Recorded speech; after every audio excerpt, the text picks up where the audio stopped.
Good morning student. आज फिर class 12 biology chapter 6 part number 3 की बात करेंगे। मॉलिक्यूलर बेसिस ऑफ इनहेरिटेंस के पार्ट नंबर 3। पार्ट नंबर 2 में हम लोगों ने किसके स्टडी किया था? पार्ट नंबर 2 में हम लोग स्टडी किए थे किसके? Nucleotide and poly nucleotide.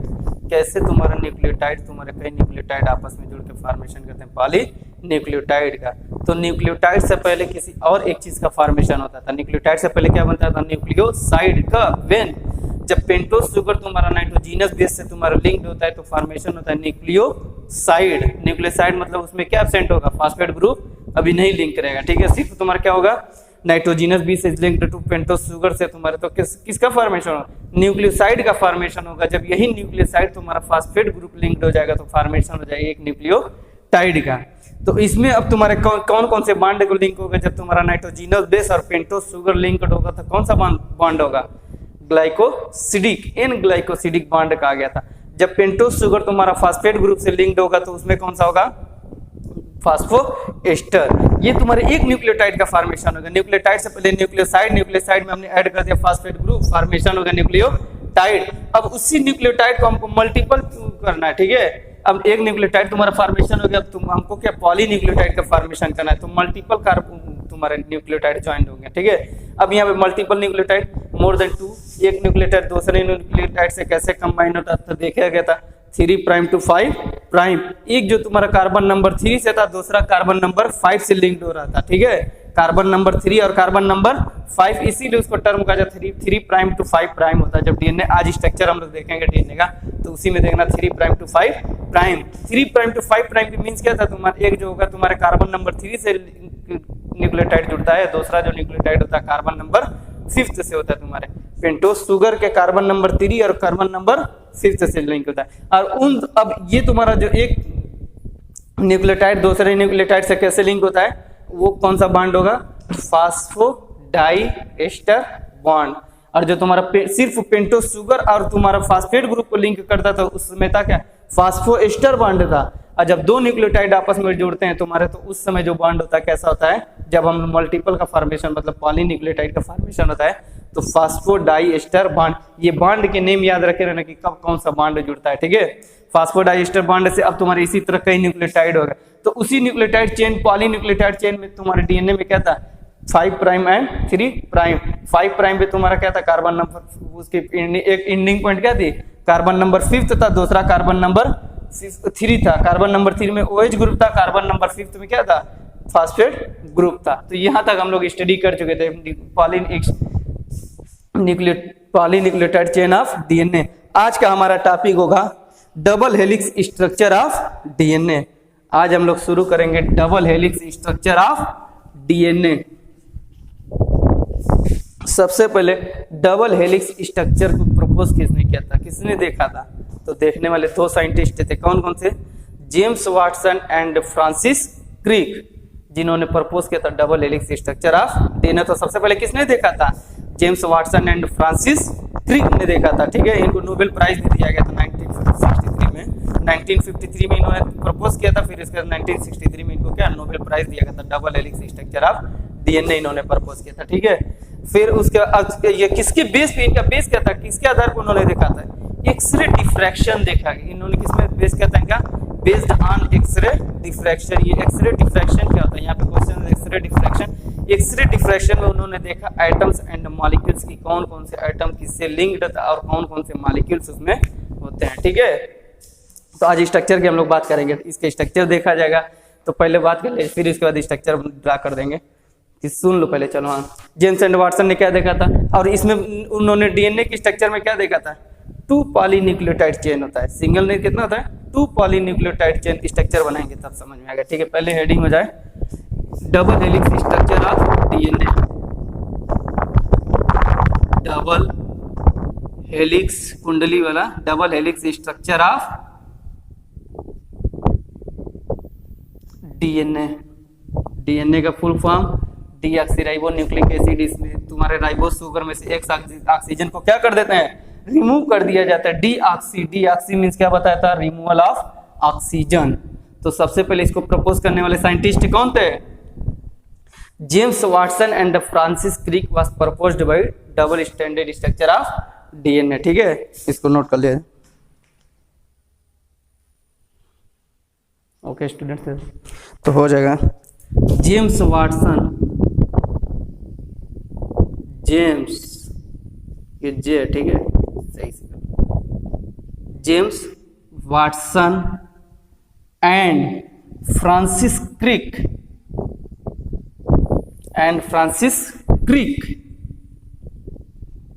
was proposed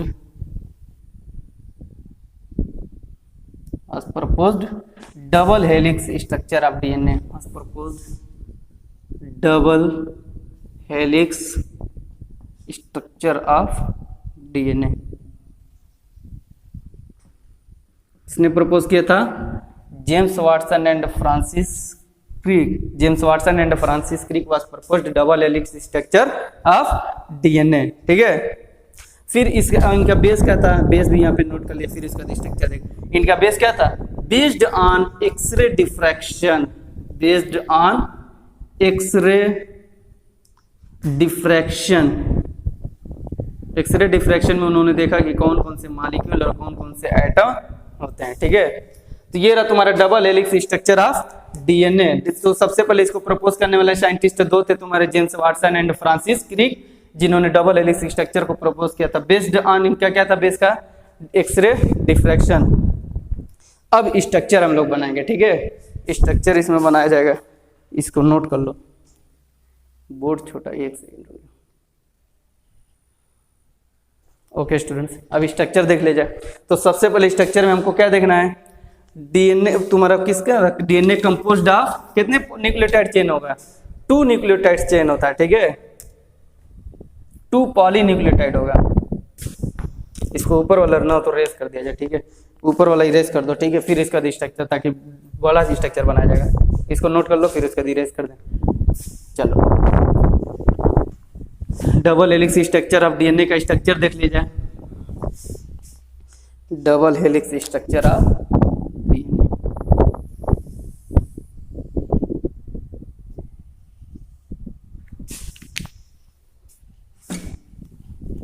एक एक स्ट्रैंड बना ले, एक एक लूप नहीं, ये इनफ है। ठीक है, इसके बाद तुम लोग बढ़ा सकते हो।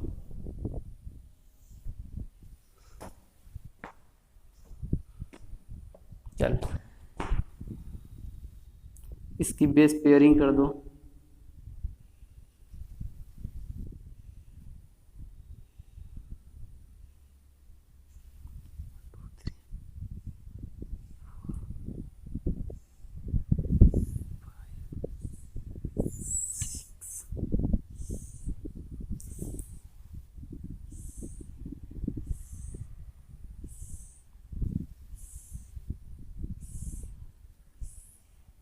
टेन बेस पे। ठीक है, इसमें क्या आ जाएगा, इस साइड कर लो 3 प्राइम और यहाँ कर लो इस तरह, इसको थोड़ा सा छोटा करना पड़ेगा।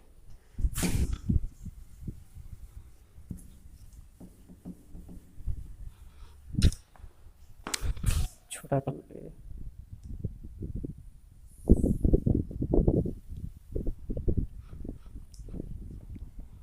एक ही बना दिया जाएगा। इस 3 प्राइम हो जाएगा, दूसरा 5 प्राइम, और इधर 5 प्राइम टू 3 प्राइम। अब 5 प्राइम टू 3 प्राइम का मीनिंग बता दे तो तुम्हारा 5 एंडिंग होगा और दूसरा क्या होगा, 3 एंडिंग होगा। 1 2 3 4 6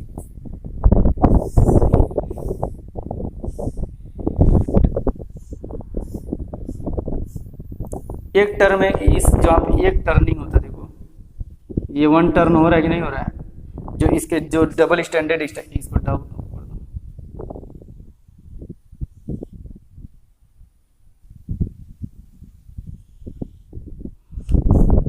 इसमें भी कर सकते इसके। चलो देखो, ये तुम्हारा 1 टर्न हो रहा है। 1 टर्न में होता है तुम्हारे 10 बेस पेयर होते हैं। 10 base pair, BP for base pair. Base pair मतलब क्या तुम्हारा, वही तुम्हारा एडेनिन, गुआनिन और साइटोसिन थाइमिन होगा। ठीक है, ये तुम्हारा कितना होता है, 10 बेस पेयर हो जाएगा। ठीक है, ये तुम्हारा क्या होगा, यहाँ पे थोड़ा सा इसका लो, किससे किससे लिंक्ड था। चलो देखो, यहाँ पे लिंक किससे होता है? जब तुम्हारे बेस पेयरिंग होता है, जब बेस पेयर करता है तो किससे करते हैं? यहाँ पे याद रखना, एडेनिन तुम्हारे जुड़ेगा किससे?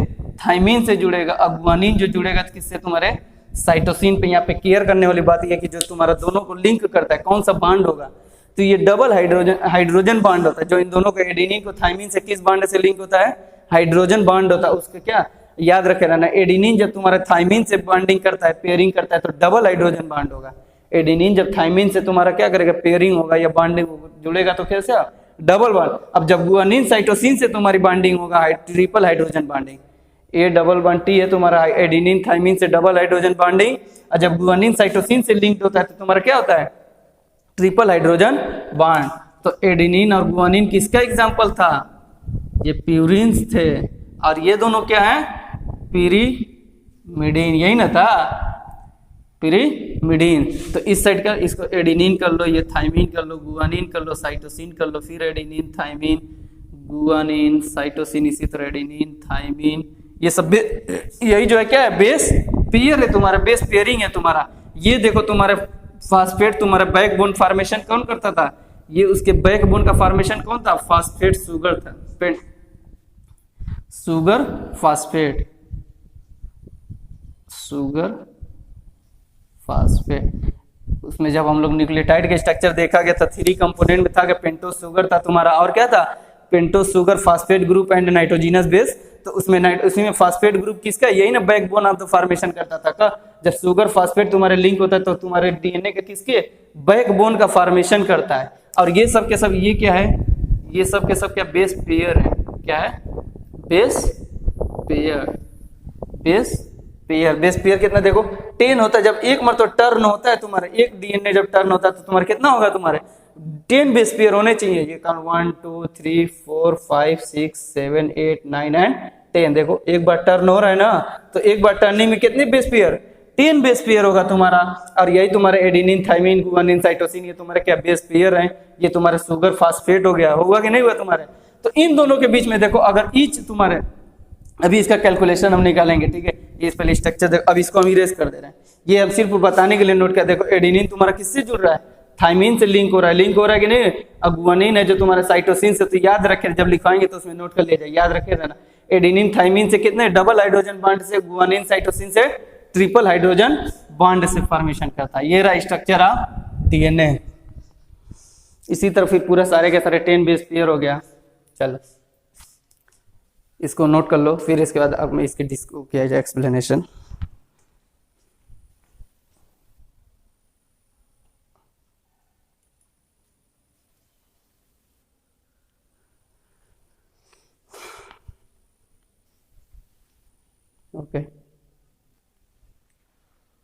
ओके स्टूडेंट्स, अब डीएनए स्ट्रक्चर जो बनाया था उसी को क्या कर दिया जाए? डिस्क्राइब कर दिया। यहाँ पे थोड़ा साइड में, फिर यहाँ पे स्ट्रक्चर थोड़ा क्या एक ही कर ले रहे हैं।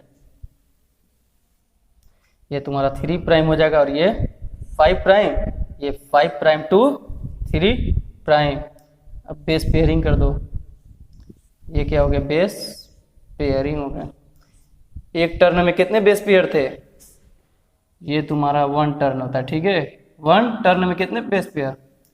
10 बेस पेयर। और 10 बेस पेयर में तुम्हारे कितने नैनोमीटर होंगे? 3.4 नैनोमीटर होता है, ठीक है? अभी एक एक का निकाल लिया जाएगा। तो ये स्ट्रक्चर हम लोग फिर यहाँ पे थोड़ा सा क्या कर ले, ड्राइव कर देना है डीएनए के स्ट्रक्चर का। ओके स्टूडेंट्स, तो डीएनए के स्ट्रक्चर की बात कर रहे हैं हम लोग, ठीक है? Double helix structure of DNA तुम्हारे वाटसन एंड क्रिक ने कैसे प्रपोज किया था? तो इसमें सबसे पहले उन्होंने क्या देखा? कंपोज्ड ऑफ कितने पॉलीन्यूक्लियोटाइड चेन? 2 पॉलीन्यूक्लियोटाइड चेन्स होता है। देखो एक ये पॉलीन्यूक्लियोटाइड हो गया, दूसरा पॉलीन्यूक्लियोटाइड ये हो गया। मगर ये डबल स्टैंडर्ड होते हैं, सिंगल स्टैंडर्ड तुम डबल स्टैंडर्ड भी इसको क्या करते हो? कर सकते हो। और ये कैसा होता है? सिंगल स्टैंडर्ड की double standard, double standard structure होता है, ठीक है? तो composed of two, DNA composed of कितने? 2 पॉलीन्यूक्लियोटाइड चेन्स हो गए। कौन? ये एक हो गया और ये एक, तो तुम्हारे पॉलीन्यूक्लियोटाइड चेन्स हो गए। ये क्या हो गया? पॉलीन्यूक्लियोटाइड चेन्स, ठीक है? पॉलीन्यूक्लियोटाइड चेन्स हो गया। तो डीएनए कंपोज्ड ऑफ कितने पॉलीन्यूक्लियोटाइड चेन्स? 2 पॉलीन्यूक्लियोटाइड चेन्स होता है तुम्हारा। देखो DNA composed of 2 polynucleotide chains, और जो शुगर फास्फेट होता है किसका फॉर्मेशन करता है, बैकबोन का फॉर्मेशन। जो डीएनए का बैकबोन होता है वही क्या करता है, शुगर फास्फेट का वही, ये तुम्हारे क्या हो गया, शुगर फास्फेट जो किसका फॉर्मेशन करते थे, बैकबोन। यहाँ पे बैकबोन लिख दो, ये उसके क्या हो गया, बैकबोन। दिख रहा है ना जी, दिख रहा है। चलो हाँ सुन दिखाई दे रहा है। चलो ये क्या हो जाएगा, ये बैकबोन हो जाएगा। कौन फॉर्मेशन करता है, शुगर फास्फेट। जब उसमें न्यूक्लियोटाइड में 3 कंपोनेंट में जब फास्फेट ग्रुप बताएगा तो क्या करता है तुम्हारा, यही होता है जो बैकबोन का फॉर्मेशन करता है। कौन, फास्फेट ग्रुप। तो वही sugar phosphate forms the backbone. DNA के बैकबोन का फॉर्मेशन कौन करता है, शुगर फास्फेट, मतलब पेंटो शुगर और फास्फेट ग्रुप मिलकर, ठीक है। फिर इसमें अब नाइट्रोजीनस बेसिस क्या होता है तुम्हारे, नाइट्रोजीनस बेसिस क्या करते हैं तुम्हारे, पेयरिंग का काम करता है। देखो nitrogenous basis forms the interior, interior ये अंदरूनी आंतरिक है जो तुम्हारे, यही सब के सब क्या है, नाइट्रोजीनस बेसिस है। ये क्या है, नाइट्रोजीनस बेसिस। ये एडेनिन हो गया तो ये थाइमिन से जुड़ेगा। देखो सुन लो पहले, nitrogenous basis forms the interior paired through, paired through कौन से बॉन्ड होता है, हाइड्रोजन बॉन्ड के थ्रू ये पेयरिंग करता है। जैसे तुम्हारा देखो एडेनिन किससे, थाइमिन से जुड़ेगा, डबल हाइड्रोजन बॉन्ड रहेगा। गुआनिन जुड़ेगा साइटोसिन से, कितने बॉन्ड रहेगा, ट्रिपल हाइड्रोजन बॉन्ड होगा तुम्हारा। एडेनिन गुआनिन प्यूरिन होता है, थाइमिन साइटोसिन ये क्या होता है, पिरिमिडीन होता है। तो इसको बाइंडिंग कर लो, जैसे एडेनिन थाइमिन से हो गया, गुआनिन साइटोसिन से तुम्हारा, फिर थाइमिन एडेनिन से कर दो, एडेनिन थाइमिन गुआनिन साइटोसिन, इसी तरह गुआनिन साइटोसिन एडेनिन थाइमिन, इसी तरह क्या था, पेयरिंग होता चला जाता। तो ये इसको क्या इंडिकेट कर, ये है तुम्हारे नाइट्रोजीनस बेसिस। इन फॉर क्या हो गया, नाइट्रोजीनस हो गया, नाइट्रोजीनस बेसिस है, ठीक है। ये हो गया तुम्हारा अगला पॉइंट। नाइट्रोजीनस बेसिस तुम्हारा फॉर इंटीरियर का फॉर्मेशन करता था, किसके थ्रू पेयर्ड होता था, हाइड्रोजन बॉन्ड होता है, इसको याद रखे रहना, ठीक है। फिर कंप्लीमेंट्री बेस पेयर होता है, एक दूसरे से क्या होता है, संपूरक होता है, पूरक होता है, ठीक है। इसमें जो बेस पेयरिंग होता है पूरक है कि नहीं, देखो एडेनिन थाइमिन से एकदम कंप्लीटली जुड़ रहा है, गुआनिन साइटोसिन से, तो इसी को जो होता है उसको क्या बोला जाता है, complementary base pairing. Complementary means पूरक होगा, संपूरक होता है, ठीक है। फिर तुम्हारे uniform distance between 2 strands of helix, दोनों के बीच ये हेलिक्स का क्या था, यूनिफॉर्म डिस्टेंस होता है, एक ही डिस्टेंस होता है। 2 polynucleotide chains have anti parallel polarity. देखो एक तुम्हारा 3' to 5' है और दूसरा क्या 5 to 3, तो पैरेलल हुआ कि एंटी पैरेलल, एंटी पैरेलल होता है, ठीक है। 2 polynucleotide chains have anti parallel polarity. तो 2 chains are coiled in a right handed fashion forming a helix। ये तुम्हारा राइट हैंडेड फैशन का फॉर्मेशन करता है। अगर ये तुम्हारा कैसे इस तरह और इस तरह से जुड़ के तुम्हारा क्या एक राइट हैंड का फॉर्मेशन, उसको किसके 2 chains are coiled in a right handed fashion forming a helix, तब जाके हेलिक्स का फॉर्मेशन करते हैं। ये तुम्हारा इस तरह से डीएनए का स्ट्रक्चर होता है, ठीक है। फिर अब इसको सबसे ओरली हम समरी इसकी बता देना, ठीक है। सबसे पहले डीएनए क्या होता है तुम्हारा, DNA composed of 2 polynucleotide chains होता है। कितने चेन्स होते हैं, 2 पॉलीन्यूक्लियोटाइड चेन्स होता है। कौन होता है, जो बैकबोन का फॉर्मेशन करता है, शुगर फास्फेट होता है जो बैकबोन का फॉर्मेशन करता है। कौन होता है जो तुम्हारे उसमें बेस पेयरिंग का काम करता है, तुम्हारा कौन है, तुम्हारा नाइट्रोजीनस बेस होता है जो तुम्हारा एडेनिन प्यूरिन से जुड़ेगा, तो मतलब एडेनिन थाइमिन से जुड़ेगा, प्यूरिन पिरिमिडीन से लिंक होगा कि नहीं होगा तुम्हारा। तो ये इंटीरियर होता है, आंतरिक होता है, जो तुम्हारा किससे, एडेनिन थाइमिन से, गुआनिन साइटोसिन से। किसके द्वारा कौन सा बॉन्ड होता है जिससे जुड़ते हैं, तुम्हारा हाइड्रोजन बॉन्ड होता है जो दोनों को जोड़ने का काम करता है, ठीक है। हाइड्रोजन बॉन्ड होता है जो एक दूसरे को क्या करते हैं, बॉन्डिंग का काम करता है। फिर उसके बाद देखा गया था तुम्हारा कंप्लीमेंट्री बेस पेयर होता है तुम्हारा, इसमें यूनिफॉर्म डिस्टेंस होता है। अब इसकी हमको हेलिक्स की पिच निकालना है, ठीक है। इतना हो, इसको पहले नोट कर लो।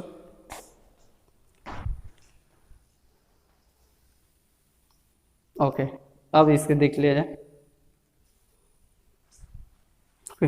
तो सबसे पहले अब देखा जाए इसकी पिच ऑफ हेलिक्स निकाला जाएगा, ठीक है। एक टर्निंग में कितने तुम्हारे हैं, 3.4 नैनोमीटर है। देखो एक हेलिक्स जब टर्न होता है तो कितना था, 3.4 नैनोमीटर। और डिस्टेंस कितने बेस पेयर थे तुम्हारे, 10 बेस पेयर होते हैं। पिच ऑफ अ हेलिक्स, और नेक्स्ट उसी के नीचे रह जाएगा, ठीक है। पिच ऑफ हेलिक्स कितने तुम्हारे, देखो 3.4 नैनोमीटर, यहाँ से यहाँ तक इसके क्या है तुम्हारे कितना, 3.4 नैनोमीटर। कितने, 1 टर्न में कितना, एक बार जब टर्न होता है तो उसमें कितने होते हैं तुम्हारे, 3.4 नैनोमीटर पिच ऑफ हेलिक्स। तो अब इसमें कितने होते हैं, एक टर्न में कितने बेस पेयर होते हैं तुम्हारे, 10 बेस पेयर, पूरा लिख लो चलो बीपी का, 10 बेस पेयर कितना होता तुम्हारे एक टर्न में, in each turn, in each turn, प्रत्येक टर्न में कितने बेस पेयर होते हैं तुम्हारे, 10 बेस पेयर होते हैं। जैसे एडेनिन था, यही बेस पेयर है, नाइट्रोजनस बेस, यही तुम्हारे कितने होते हैं, 10 बेस पेयर होते हैं तुम्हारे। तो हमको एक के बारे में, इन दोनों के बीच में अगर निकालना, जैसे दो बेस पेयर का, हमको इस बेस पेयर और इस बेस पेयर की डिस्टेंस निकालना, तो इसके लिए हमको क्या करना पड़ेगा, अब डिवाइड कर देना पड़ेगा, ठीक है। तो हो जाएगा तुम्हारा, जैसे क्योंकि तुम्हारे कितने 3.4 नैनोमीटर कितने हैं तुम्हारे, 1 बेस पेयर है, 1 बेस पेयर, 10 बेस पेयर है ना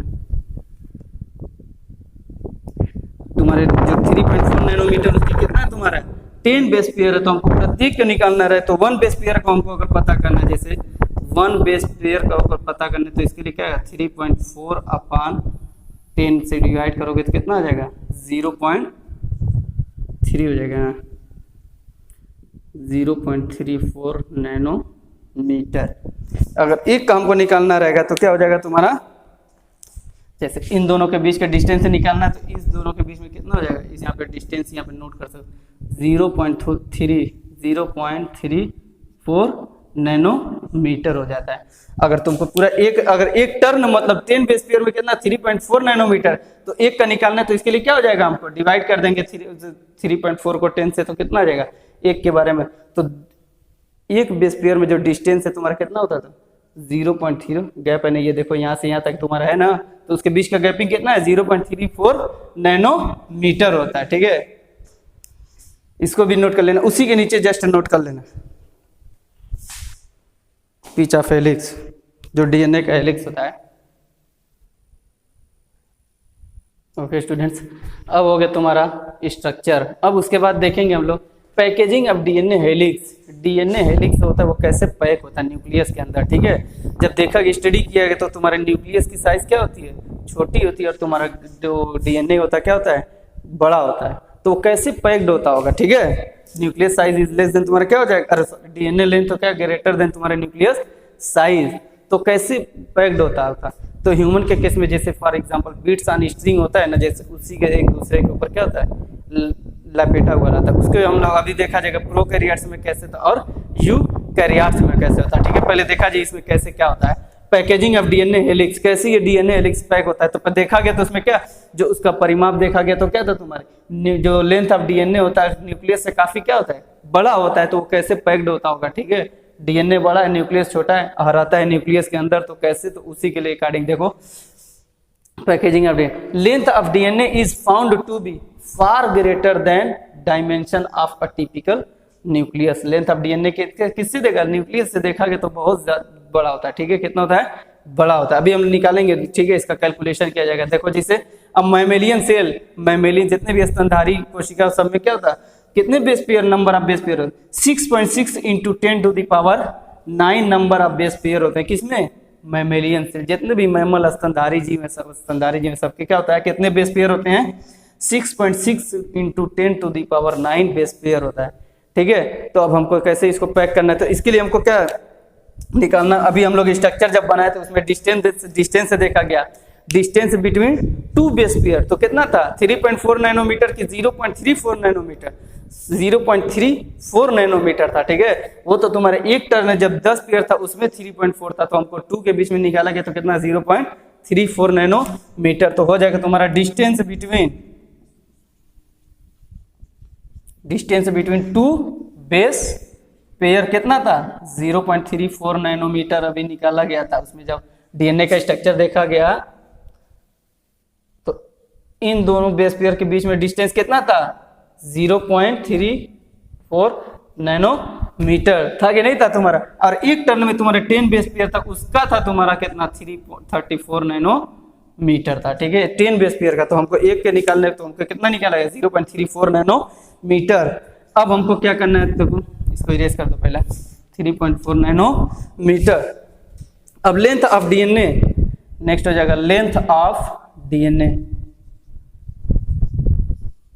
length of DNA is equal, इसी को मल्टीप्लाई कर दो 0.34 इंटू इसको इंटू कितना 6.6 इंटू 10�9। इसको तुम नैनोमीटर को मीटर में भी चेंज कर सकते हो, ठीक है। इसको मीटर में चेंज करने के लिए हमको क्या करना पड़ जाएगा, 0.3494 है तो उसको क्या करना, -9 कर दो, ठीक है। इसी को यहाँ पे थोड़ा सा और इधर कर दो, चलो 0. पहले मीटर नैनोमीटर में ना, तो इसको मीटर में कर दो, तो इसको मीटर में कितना हो जाएगा, देखो 0.34 इंटू 10⁹ -9 मीटर हो जाएगा। तो 0.34 इंटू 10⁻⁹ इंटू, और ये तुम्हारे मैमेलियन सेल्स में कितने बेस पेयर होते हैं, मैमेलियन सेल में कितने थे, 6.6 इंटू 10⁹ तो इसको कैलकुलेट करने पे नियर अबाउट तुम्हारा कितना 2.2 मीटर आएगा। इसका आंसर किसमें, मीटर, क्योंकि नैनोमीटर को किसमें कन्वर्ट कर दियो, नैनोमीटर को किसमें, मीटर में कर दिया, तो इसीलिए इसका आंसर क्या हो जाएगा तुम्हारा 2.2 मीटर हो जाएगा। तो लेंथ ऑफ डीएनए तुम्हारा मैमेलियन सेल में कितना हो गया, तुम्हारे 2.2 मीटर होता है, ठीक है। और न्यूक्लियस की साइज कितना है, नियर अबाउट तुम्हारा अप्रॉक्सीमेट कितना 10⁻⁻6 मीटर होता है, ठीक है। तो यहीं पे लिखो, नेक्स्ट पॉइंट कर गए, एक सिंह कट नहीं रहने तो कट जा रहा है, चलो ठीक है। तो इसमें अब क्या हो जाएगा तुम्हारा, न्यूक्लियस की साइज जो होता है, न्यूक्लियस साइज कितना होता है, न्यूक्लियस साइज अप्रॉक्सीमेट ये अप्रॉक्सीमेट नियर अबाउट जो लगभग होता है 10⁻⁻6 मीटर होता है। तो कौन बड़ा हुआ, देखो न्यूक्लियस की साइज कितना है 10⁻⁻6 है, और जो तुम्हारा ये निकाला गया लेंथ ऑफ डीएनए कितना है तुम्हारा 2.2 मीटर, तो कौन ले, यही ना बड़ा हुआ तुम्हारा लेंथ ऑफ डीएनए। तो इसका अगला पॉइंट क्या हो जाएगा, DNA length is greater than किससे होगा तुम्हारा, न्यूक्लियस साइज। देख लो खुद ही, तुम्हारा 2.2 नैनोमीटर तुम्हारा वो लेंथ ऑफ डीएनए है, और तुम्हारा न्यूक्लियस साइज कितना है अप्रॉक्सीमेट 10⁻⁻6 मीटर। तो DNA length is greater than होगा कि नहीं होगा, न्यूक्लियस साइज होगा। अब कैसे प्रोकैरियोट में होता है और ये कैसे यूकैरियोट में होता है, इसको देखा जाएगा नेक्स्ट में। चलो पहले इसको देख लो। तो पैकेजिंग ऑफ डीएनए में क्या होता है तुम्हारा, DNA length is greater than nucleus size. अब हम लोग पहले देखा जाएगा कैसे प्रोकैरियोट में होता है और कैसे यूकैरियोट में होता है, ठीक है। इसको नोट कर लो।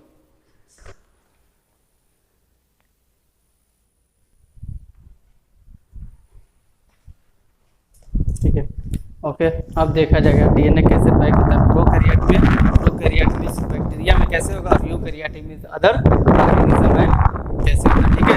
अब उसको देखा जाएगा नेक्स्ट वीडियो में, ठीक है, कि प्रोकैरियोट में कैसे डीएनए पैक होता है और यूकैरियोट में कैसे होता है, तो अलग अलग तरीके से रहेगा, तो उसको उसके नेक्स्ट टर्म में देखा जाएगा। Thank you.